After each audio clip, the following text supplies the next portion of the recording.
As we rejoin Mr. Bill on his Rocket 3 project, we learn of the changing valve clearance dilemma. Meerkat.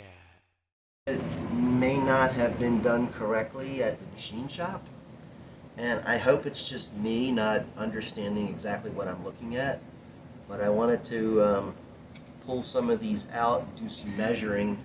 When you say these, what do you mean by these? The buckets, the cam buckets.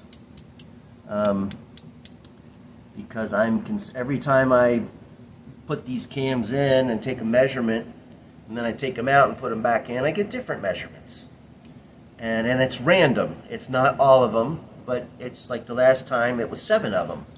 Are you turning the engine or anything? Yes, I've been turning the engine over when I had it all in, I had it all cam timed and everything. And I thought, well, I should take one more measurement since the last measurement was with the cams in it while the head was out.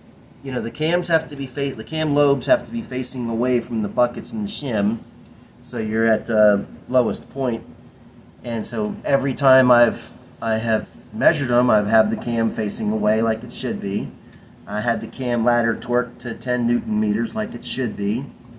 And I don't understand why I'm getting a different number.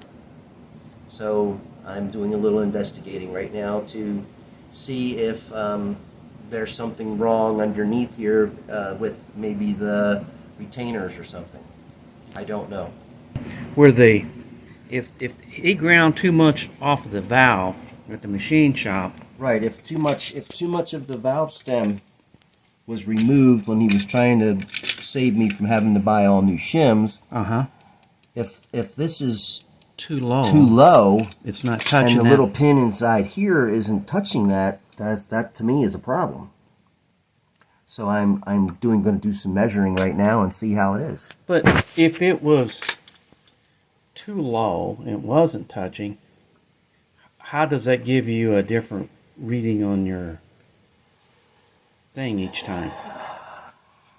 Spring's not coming back up all the way. I don't know how it could be different. They're coming out tighter each time I remeasure them, and I don't know why. So Mr. Bill measured the distance between here and here, right, Mr.? Correct. Right there. Mm-hmm. You see, that was like what point? What was that? The depth right there was .075. Then he measured the depth around, and the little pin that's in the bucket, and the pin that's in the bucket, and that was .08. So the bucket's deep enough that the pin is touching on top of the valve. So that should not be the problem. There should be no issue there. Correct. So was that one reading differently? Yeah, these two were reading differently. There was 5 that were reading differently after we put the head in. So I'm just trying to eliminate possibilities. He eliminated a problem that he thought that maybe that was not touching on this particular one. Correct. And if it had a different reading and the other ones have a different reading, it's probably not going to be, the other ones are probably going to be touching too. There's something else causing it. Right. I want to check these 3 that I have apart.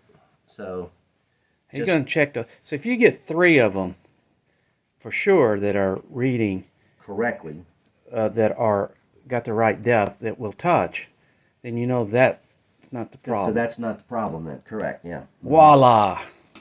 Well, he's checked 2 on this side, and both of them are deep enough, so it should not cause a problem.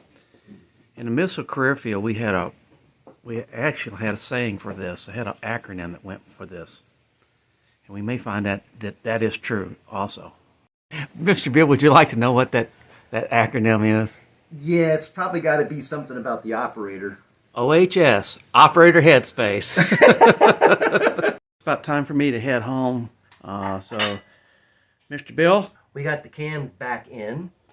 All the shims are in.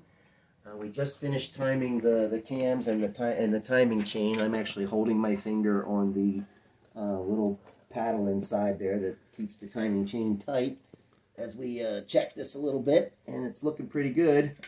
Our little keeper tool slides in and out perfectly. Our arrows are where they're supposed to be. And our crank, God, I hope our crank didn't move. Our crank is where it's supposed to be. So we're in good shape. Yeah, we had the chain unhooked, so it shouldn't have. Yes. All right. All right, so we're good.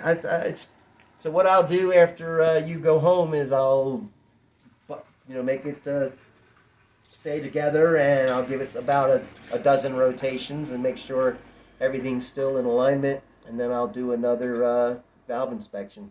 Okay, there you go. You got it from Mr. Bill. We're going to be done by springtime. Bye-bye. Stay tuned on this channel for part 2 of motorcycle recalls. I'm just about finished with that. Join me and my friends at Flat Cap Cafe Racer for riding and racing. Please subscribe.